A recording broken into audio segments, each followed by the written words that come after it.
Insights to Impact, and we're here talking with Bryan Pauley. He is, of course, world awesome trick shot artist and has done so many great things. He has a lot of new stuff coming up, so we're really excited to hear a lot about what he's doing and, of course, all of the things that he's been doing in the last year or two. I know you've won a lot of tournaments and you've been traveling. For those of the people that don't know you, give us a little bit about who you are and some of the stuff that you've done. Okay, so my nickname in pool is Superman. And yes, I know Roberto Gomez is also known as Superman. Him and I are friends, and we have this agreement that he is the Superman of regular pool, and I am the Superman of artistic pool. So it works.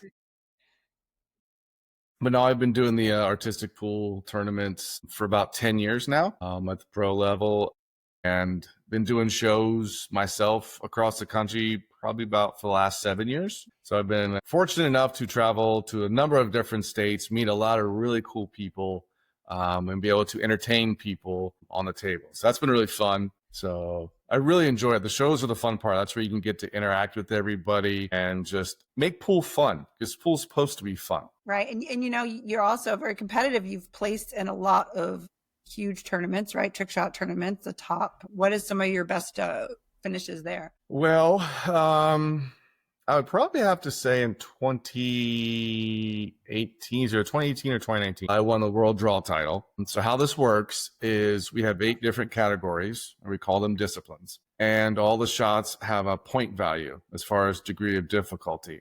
And a perfect score in a discipline's 40 points. So it means you hit all 5 shots on the first attempt. And so whoever has the highest of that category is that event's category champion. So in 2019, I shot a 38 out of 40 in draw at the World Championships. So therefore, world draw title. Wow, that's awesome. So I was happy about that. And then, I went back-to-back national draw titles a couple years ago. I shot a 39 out of 40 one year and perfect 40 out of 40 the next year. That's on a live video stream that I go back and watch every once in a while. I'm not going to lie about that. But the cool thing was I did beat my friend Florian Kohler on that round. So I was pretty happy about that. Awesome. And speaking of him, on one of our last regional U.S. events, him and I were tied for the discipline called Trick and Fancy. It's just like a lot of setup, artsy shots. Yeah. And how you do a tiebreaker if it's not perfect is it's like a sudden death heads up playoff on shots from that category. And I end up beating him at that. So I didn't beat him in the tournament, but I beat him in a round. So it's like, beating in pool, like you played Shane, you beat him in a match, but he wins the tournament, right? So yeah. So that'd be an analogy to that. But the fact is, great. Anytime I can, beat Florian, it's something I'm happy about that. Yeah, I've seen some of your recent videos. You guys are doing pretty good with those jump shots and, all of that. It looks really fun. And, you have a great attitude, right? Your personality and your attitude is another thing that makes people really want to follow you and watch your stuff, because you work really hard. I don't know if everyone knows this. I mean, people know about trick shots, but I don't know if they know that you're actually a great pool player, right? You're good at pool. You understand what the ball's doing, how to get it where you want it to go, and things like that. It's not really just about setting up shots and doing shots. It's about really understanding how to use that cue ball to get anywhere you want on the table and to use the other balls too, right? To get position. And that makes you a great pool player, not just the trick shot artist. Well, absolutely it does. There's a lot of aspects, of artistic pool that come into the regular game. And most of the artistic guys, Florian was an exception, but most of us, we were pool players first. Right. And then migrated over to the artistic pool world. Now, granted, my regular pool game isn't as strong as it could be because I legit don't practice it. I don't do drills. I play league a couple times a week with my friends just to hang out with my friends, but I don't get my notoriety or sponsors or anything like that through regular pool. It's artistic pool. So I think last time I looked, I'm about a 560 Fargo. Oh, that's so funny. Okay, me too. Oh, really? Nice. So I'm decent, but I'm not going to win Derby City or the U.S. Open or anything like that. Yeah. No, but it's also the knowledge you have, right? The information and understanding, because I play, like I said, I'm not great either. Like, I used to be on the pros and all that, but it's so hard, right? 8 hours a day practice. And you could never, ever just be like, I mean, you'd have to like literally give up your life, like to do it. Right. And so for you to get as good as you are now and be as awesome as you are at artistic pool, it definitely makes people, like that's why I thought of you. And I was like, oh, this will be a great person to have on here because you're really positive. You're really good for the game. I see you sometimes when I travel around. I've seen you at different places in the country because you travel a lot, and you make a really positive impact on the people. I've never seen you be negative or have a bad attitude or any of that, right? Like, because it's like, pool comes with winning and losing and with learning how to be better. And that's really, really important. And I think that you spread that to the people that you meet. So yeah, like that's why we wanted to chat with you today. And I know you have some new stuff coming up and some stuff that would definitely help some of us, just regular players. So I don't know how you'd like to introduce that, but you can introduce it. And then I think I have something you can help me with. Sure. Before I get into that really quick, you were talking about like interacting with people and having them have some joy with what we do, and having a positive attitude. I do want to say a really quick story before we get into that. No, that would be great. Yes, please. I was out at APA Worlds in April. Was it April? Okay. No, August. Sorry. Yeah, it's a month to start. Yeah, summertime. I was out in August at the APA Worlds with my Q sponsor, McDermott, and I'm in the booth. And almost every night, a bunch of us would go to the exhibition table after hours, and we play a game called Killer. It's a straight pool ring game. We'd have like 13, 14 people playing at once. It's a fun time, right? It's like the diamond guys are there, a lot of the raffle girls are there playing. So it's just a time for us to like, hey, we've done the business today. Now we get to go just relax and have fun. But there was a couple there, ironically from Ohio, which was cool. That's where I'm from. They were there just trying to see, Florian's show. And by the time they got to where he was doing audience challenges. So he was already done with the show. Yeah. So they didn't get a chance to see him do anything. So when I found that out, once we finished our game of Killer, before we started the next one, I was like, hey guys, can I take like just 5-10 minutes, to show these guys something, do like a little like mini show or whatever. So I hit like, I don't know, 5, 6, 7 shots for them, and I pulled her out of the crowd to make this 4-ball split shot. And it's really cool because she recorded it. After she makes it, she's jumping up and down with the biggest smile on her face. Yeah. And to me, like that's really what it's all about. And that's one thing Tom Rossman told me back in the day when I first started doing shows is Tom's it's about entertaining. It's about making them feel good and feel special. That's what I try to do, try to go the extra mile for somebody. Because you never know what they're going through and what that could mean to them. Yeah, see, and that's really what I think this community of pool is about. Because like I said, you're never going to be the very best at anything and you're never going to be the worst. You're always going to be kind of in the middle, and what you do with what you know is what's important. Actually, Tom was a big, and I was really motivated by him. I met him 26 years ago at Fred Fechter's house, and he taught me a lot of those positive things. And over the years, like I always kept in touch with him. He was one of my first interviews that I did at this channel, and he's great. So yeah, like he taught me a lot about what you give right to the community and what you serve. If you serve people, that's what brings you joy, because if you're always looking to win, it's not going to happen. And a lot of times when I go to league, I see like the lower players and they bang their cues. They're so angry. And I'm like, how good do you want to be? Like 700? Like, how much did you practice this week? I don't practice. Like I drink some beers and this and that. I'm like, so to just enjoy your night, enjoy time with your friends, like, right? Like do the best you can and use pool to become for me, actually, I use pool to become a better person, to know more about myself, to be able to, be in competition and know how I feel and what I think and all of that. And running this channel, like I do this to learn from people like you and all of these great people that I interview, because they teach me all the different ways that they look at the game, especially artistic pool, right? Because to me, you're still a competitor, right? Like you go to matches and you compete and you practice and you know so much. And it's really a different perspective that people should hear about.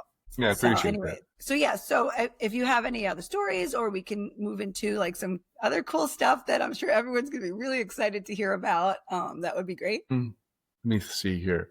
Okay, I do have 2 stories that are kind of like pinch me moments. Okay. So one of the guys I used to watch all the time on ESPN Trick Shot Magic was Mike Massey, obviously. Okay. Right? Everybody watched Mike. So what was this? This was a couple years ago when Florian did his 48-hour record attempt. And it was at a pool room about 2.5 hours from me. And Mike Massey was going to be there, but the weekend before, he was going to practice at that venue because he wanted to kind of come out of retirement and have one last hurrah, at a world championship. And so he calls me up. So I look at my phone. I'm like, what's Mike Massey calling me for? Right. So I pick up the phone. He goes, "Hey, Brian, how you doing?" I'm like, "I'm doing great, Mike. How are you?" And then he's like, "How far are you away from the league room? Because you're in Ohio, right?" And I said, "Yeah, it's about 2.5 hours." And he says, "I'm going to be there in a couple of days. You want to come practice for the Worlds?" I'm like, Oh, wow. That's so exciting. yeah. So I go over there and spend like 2 or 3, 4 hours working on artistic shots with Mike. And I'm sitting here like, is this real? Is this really happening right now? And like, I hit this really intricate stroke shot on the first attempt when we got to it. And he goes, "Man, you hit that pretty good. How'd you hit that again?" I'm like, so that was really cool. Like that moment. And then one moment this past year, I was at the Super Billiards Expo in the McDermott booth, as I always am. And I was just hitting some balls with this young kid in the booth, and we were just, hanging out. And there's these two guys like kind of over there watching. And I'm just like thinking nothing of it when the guy comes up and says, "Hey, you're Superman Trick Shots, aren't you?" And I was like, "Yep, that's me." He goes, "Dude, I love watching your stuff, man. Can I get a picture with you really quick?" And I was like, "Absolutely." So it's that's cool. Coming from somebody, 20 years ago, that was that guy just playing pool league or tournaments and going to the Derby City Classic for the first time and seeing Efren and seeing Shane and seeing Torsten and Mika and all these players just almost being starstruck in a sense. And then now I am friends with a lot of the male pros. I'm friends with a lot of the female pros. And now I have people coming up to me asking for a picture, asking for an autograph like I used to do with them. And it's like, wow, it's just one of those like really moments cool. Like, is this really happening? Is this really going on for me right now? So yeah. I mean, I remember seeing you years ago, like with your trick shots, and you were really great back then. You were a great player back then. So, like just think about where you are now and all the things that you're doing is really exciting. Yeah. So anyways, the big project that I have going on, this has been in my head for a number of years, but I just never really found the time to do it. And long story short, I am coming out with my own video series in hopefully November, but it's going to be a trick shot series, unlike most what you see out there now, because it's going to be like 3 different video series each week. So one week is one topic, the next week is the next topic, and the next week is another topic with an open week. And then the next month, same thing. It's that topic, but different applications of artistic pool, with the first being the question that I get asked all the time when people find out that I'm a professional trick shot artist is, "Yeah, that's really cool what you do, but when does that come up in a game?" Yeah. Yep. That's so exciting. Well, I know, because when I heard about this, I was like, and obviously I have a pool table here. And I had set up some shots that I was practicing. And I was like, this would be a good time to ask Brian how he would shoot this. So maybe we could go upstairs and I can show you what I had set up. And then you can kind of show people how I should shoot this so that maybe I won't lose the game. All right. Sounds like a plan. Hey, Stacy. Yeah, I've seen something like this before. When the cue ball is too far out on the table and you can't really bridge out there to jump, this is where you could use a one-handed jump shot. This is what we use in the artistic pool world. And it looks a little something like this.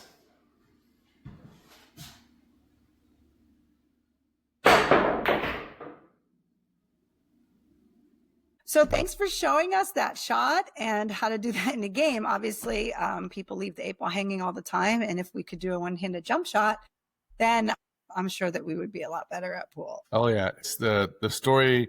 I said when I did the demo video, I've actually done this. Here's the story behind it, which was kind of funny. So I had a cue ball about dead center of the table because we play on Valley bar boxes. And I couldn't stretch out, like I said. And I use a very specific jump cue for the one-handed jumps. I just like how it feels, how it's weighted. And my friend knows what I use that cue for. So when he sees me pulling it out of my pool bag, he goes, "Are you doing what I think you're doing?" And I said, "Yep." And he goes, "Oh, geez." So I go over there and I'm lining it up And for some odd reason, I just stopped and I kind of look up. The whole bar like stopped.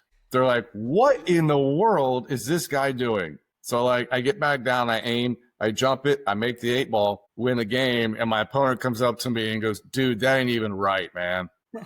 So it was kind of funny. The benefits of being It does come up, and that's one of the things I'm going to talk about in the video series that I got coming up. That's one of the projects is literally called When Does That Come Up in a Game? So it will be shots I have personally done in league matches, or the concepts of like, here's the trick shot, but this is how you could actually use it in a regular game of pool, whether 8, 9, or 10 ball. Okay, so great. Well, all of these informational links are going to be in the comments with links to your TikTok and channels that people can find you on. Is there anything that you would like to say to the audience as kind of a closing statement before we go? Well, continue to play pool, because it's a beautiful game. Don't take it too seriously, because that's when it's become not fun anymore. Obviously, you got to take it seriously to a level to get better. But, you know, miss the ball here and there, it's going to happen, right? And you just got to put the time in. And that's another thing. You're not going to get any better without putting the time in. And outside of that, be nice to everybody. That's the best message I've heard all day. Definitely. Well, thank you so much for giving us your time and your insights. And we're so excited to see all of the new things that you have coming up. And it was really great to have you. Awesome. Thank you for having me. And I look forward to all the cool stuff you're doing in the future.